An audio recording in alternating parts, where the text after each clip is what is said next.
Hello everyone, अस्सलाम वालेकुम। Welcome back to another blog. I hope सबके आप ठीक होंगे। अल्हम्दुलिल्लाह मैं भी ठीक हूँ। और यहाँ पर जी आज मैं बना रही हूँ पराठा। सुबह बनाने के लिए मैंने थोड़ा सा आटा गूंदा है। इसमें मैंने जो है जौ का आटा जो है वो इसमें ऐड किया है, तकरीबन 1.5 टेबल स्पून। ठीक है, ये वाला जो मैंने पकड़ा हुआ है, ये वाला 1.5 टेबल स्पून।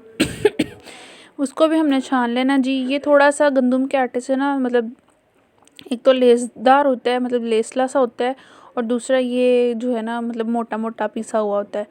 तो इसको जो है बहुत मज़े की इसकी रोटी बनती है सर्दियों में। मतलब बाजरा हो गया, मकई, सारी चीज़ें मिक्स करके रोटी बनाए ना तो बहुत मज़े की लगती है। और इसके अंदर मैंने नमक ऐड कर दिया था। और ये है जी पुदीना, सूखी मेथी, ठीक है, मेथी सॉरी। और इसके अंदर काली मिर्चें और साथ में ज़ीरा और सूखा धनिया कुटा हुआ मैंने डाला है। ठीक है, इस सबको हमने मिक्स कर देना है। और तकरीबन इसमें हमने 1 टीस्पून हमने इसमें ऐड करना है जी देसी घी। अगर आप लोग देसी घी खाना नहीं चाह रहे तो आप इसमें जो भी आप पराठे के ऊपर ऑयल वगैरह या जो भी घी लगा के खाते हैं आप वो यूज़ कर रहे हैं। यहाँ पे मैंने 1 टीस्पून के करीब मैंने इसमें ऐड कर दिया है जी देसी घी। और यहाँ पे मैंने आटा गूंद लिया है। और ऊपर मेरे इंस्टा की आईडी मेंशन हो रही है, जाकर जी वहाँ पर जल्दी जल्दी से फॉलो कर लें। और यहाँ मैंने कंटेनर में डाल के इसको फ्रीज़र में रख देना है। अगर आप इसके अंदर ऐड मतलब ऑयल नहीं करना चाह रहे तो फिर आप जब इसको इस तरह गूंद लें तो इसके ऊपर जो है ना वो ऑयल ऐड मतलब लगा लें इसको हाथ। नेक्स्ट डे स्टार्ट हो गया है। और यहाँ पे गुड मॉर्निंग। सबसे पहले तो जब मैं उठी थी तो मेरी अम्मी जो है वो पहले पराठे बना रही थी। यहाँ पे हमने उसी आटे से, जो मैंने रात को गूंद के रखा था ना, उसी आटे से हमने मूली वाला पराठा बनाया। लेकिन मैंने कुछ और तरीके से पराठा बनाना था, लेकिन मेरी अम्मी जब मैं उठी तो उन्होंने उसके अंदर मूली लगा दी। खैर कोई बात नहीं, नेक्स्ट टाइम फिर जब मैं गूंद के इसकी बनाऊंगी रेसिपी तो फिर मैं आपके साथ शेयर करूंगी। मैंने वैसे बलों वाला बनाना था, वो भी बड़ा प्यारा बनता है, बहुत मज़े का होता है। और फिर उसके बाद ये देखिए हमारा पराठा जो है वो एक अदद तैयार हो चुका है। अब दूसरे की बारी है तवे के ऊपर आने की। और ये आप देख रहे होंगे कि इसके अंदर मोरियाँ आ गई, इनको रोटियां नहीं बनानी आती। खैर कोई बात नहीं है, मैं आपको बता चुकी हूँ ना, ये जो भी मकई वाला होता है या फिर बाजरे का होता है या ये जौ का आटा होता है ना, इनकी रोटी बनाना बहुत मुश्किल होती है। या तो टूट जाती है या फिर ये फट जाती है। और ये जौ का आटा होता है ना, ये थोड़ा सा लेसदार होता है, मतलब लेसला होता है, तो इसकी रोटी बनाना बहुत ज़्यादा मुश्किल है। ये देखिए मैं यहाँ पर मेरी अम्मी जो है ना हाथ के साथ इसको बेल रही हैं। और फिर उसके बाद यहाँ पर मैं हो गई थी रात, दोपहर टाइम। मैंने सारा दिन, हमारी लाइट नहीं थी, इतना ज़्यादा लाइट ने तंग किया। और मतलब 24 घंटे के बाद लाइट आई। तो फिर उसके बाद जी यहाँ पे मैं रात को बना रही हूँ शामी टिक्की। मैंने पहले सोचा था कि मैं वैसे ही अंडा लगा के इसको फ्राई कर लूँगी, लेकिन फिर मेरे दिमाग में आइडिया आया कि नहीं, इसका हम बनाएंगे जी शामी शवारमा। तो मैं खाना बनाना लगती हूँ ना, तो मैं जब खाना बना रही होती तो मेरे दिमाग में नई से नया आइडिया आ रहा होता है कि इसको ऐसे नहीं, इसको ऐसे बनाना है, इसको ऐसे नहीं। तो खैर फिर यहाँ पे साथ में मेरी अम्मी बना रही हैं जी मेरे अब्बू के लिए सवैयाँ चाय में। उनको बहुत ज़्यादा पसंद है, जब वो छुट्टी होती है ना उनकी तो वो खाते हैं। और इसको जी मैंने जो है अंडा लगा के शामियों को, और इनको जो है हमने कर लेना जी फ्राई करने के बाद जी इस तरह मैंने डबल कर लिया था इनको। फिर उसके बाद जी यहाँ पे मैंने बनानी है अब रोटी।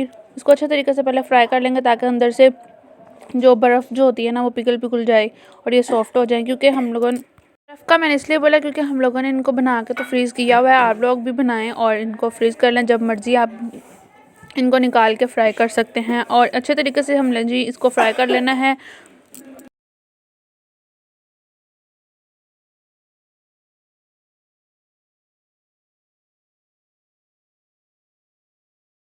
और यहाँ पर जी हमने छोटी सी रोटी बना लेनी है, तकरीबन जैसे मतलब पीटा ब्रेड होती है ना, जैसे वैसे शवारमे वाली, वो वाली, उस तरीके की आपने ब्रेड बना लेनी है। ये तो मैं सिंपल जो गंदम का आटा होता है उसकी रोटी बनाई थी। ऐसे मैंने खाने के लिए बनाई थी। मतलब कि फिर मेरे दिमाग में आइडिया आ गया, मैं क्यों ना इसको आज शवारमे में हम लोग चेंज कर लें।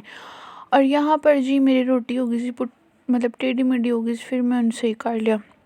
और यहाँ पर जी हमारी रोटी हो गई है तैयार। इसके ऊपर मैंने लगाई है जी केचप। अगर आपके पास जो है वो सॉस है पिज़्ज़ा वाली तो वो लगा लें। ठीक है, मैंने केचप लगाई थी। और इसमें मैंने जो है ना थोड़ी सी चिली सॉस भी ऐड की है। उन दोनों को मिक्स करके हमने इसके ऊपर लगा लेना है जी। सेम सेम सेम वही जायका आएगा, ठीक है, शवारमे वाला। और थोड़ी सी हमने इसके ऊपर मायोनीज़ भी लगा लेनी है, ठीक है। और आप वेजिटेबल्स जो हैं वो आपकी मर्ज़ी है, आप जैसे मर्ज़ी ऐड करना चाहते हैं कर लें, लेकिन बनता वैसे ही है, बहुत मज़े का है, आप ज़रूर ट्राई करिएगा। और मैंने कबाब बनाए थे ना, मतलब शामी कबाब बनाए थे, वही मैंने काट के तो मैंने इसके अंदर रख लिए थे। आप इसमें चिकन वगैरह और जो भी वेजिटेबल ऐड करना चाह रहे हैं, कुकम्बर हो गया और प्याज वगैरह जो भी है वो आप ऐड कर लें। प्याज मैंने इसलिए ऐड नहीं था क्योंकि मैंने जब अंडा बनाने लगी थी ना, तब मैंने प्याज छोटा छोटा करके काट लिया था, इसलिए मैंने प्याज फिर नहीं काट के डाला। फिर मैंने जस्ट जो है वो सॉरी क्या कहते हैं उसको, बंद गोभी जो है वो काट के डाल ली थी। और यहाँ पर ये देखिए जी हमारे तैयार हो चुके शवारमा, दरमियान से मैंने काट लिया था। और उसके बाद जी यहाँ पे हमारे घर आए हुए थे गेस्ट, मेरे कज़न्स, मेरे मामू वगैरह आए हुए थे। और उसके बाद जी हम यहाँ पर जो है वो अपनी खाला के घर जा रहे हैं।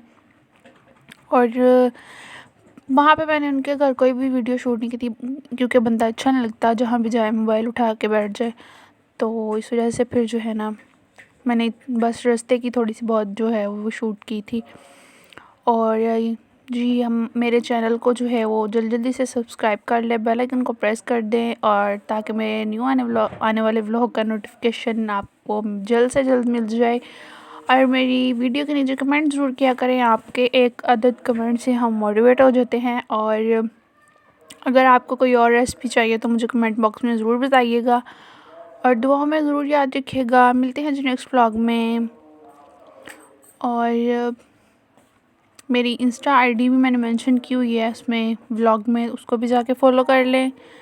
मिलते हैं, बाय बाय, फिर नेक्स्ट व्लॉग में।